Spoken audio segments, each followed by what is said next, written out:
अभय अपने माता पिता के साथ एक छोटे से शहर में रहता था। वह एक कंपनी में काम करता था, जिसके पैसों से वह अपना खर्चा और अपने परिवार का खर्चा चलाता था। कुछ वर्ष बाद अभय की शादी हो गई। उसकी पत्नी का नाम स्नेहा था। स्नेहा एक बहुत ही लालची किस्म की औरत थी। स्नेहा को जब भी पैसे मिलते थे तो वह तरह तरह के कपड़े और गहने खरीद लेती थी। वह जब भी किसी पार्टी में जाती थी तो हमेशा नए नए कपड़े और गहने पहनकर जाना चाहती थी।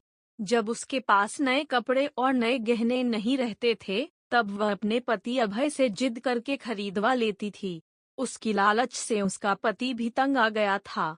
अभय स्नेहा को हमेशा समझाया करता था कि हमारी कमाई उतनी नहीं है कि मैं तुमको हर समारोह में जाने के लिए अलग अलग तरह के कपड़े और गहने खरीद कर लाऊं।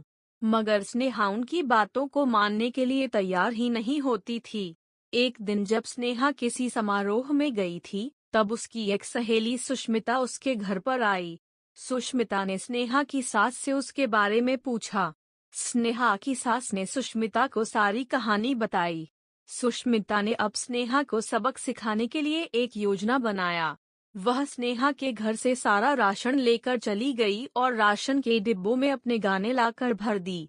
जब स्नेहा समारोह से वापस आई तब वह किचन के डिब्बों में गहने देखकर बहुत खुश हुई। शाम हुआ, जब स्नेहा खाना बनाने गई तो उसे राशन नहीं मिला। तब वह अपनी सास से पूछी, सारा राशन कहाँ गया? उसकी सास ने जवाब दिया, मैंने सारा राशन और घर का सामान बेचकर तुम्हारे लिए गहने और कपड़े खरीद दिया, तुम बदल बदल कर उसे पहनो।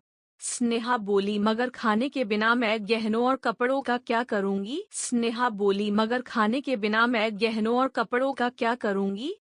तभी उसकी सहेली सुष्मिता आई और उसने स्नेहा को सब कुछ बताया कि यह तुमको सबक सिखाने के लिए किया गया था।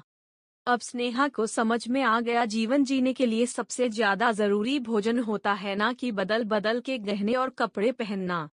स्नेहा अब अपने पति के कमाई के अनुसार ही सारा काम करती थी और वह खुशी खुशी रहने लगी।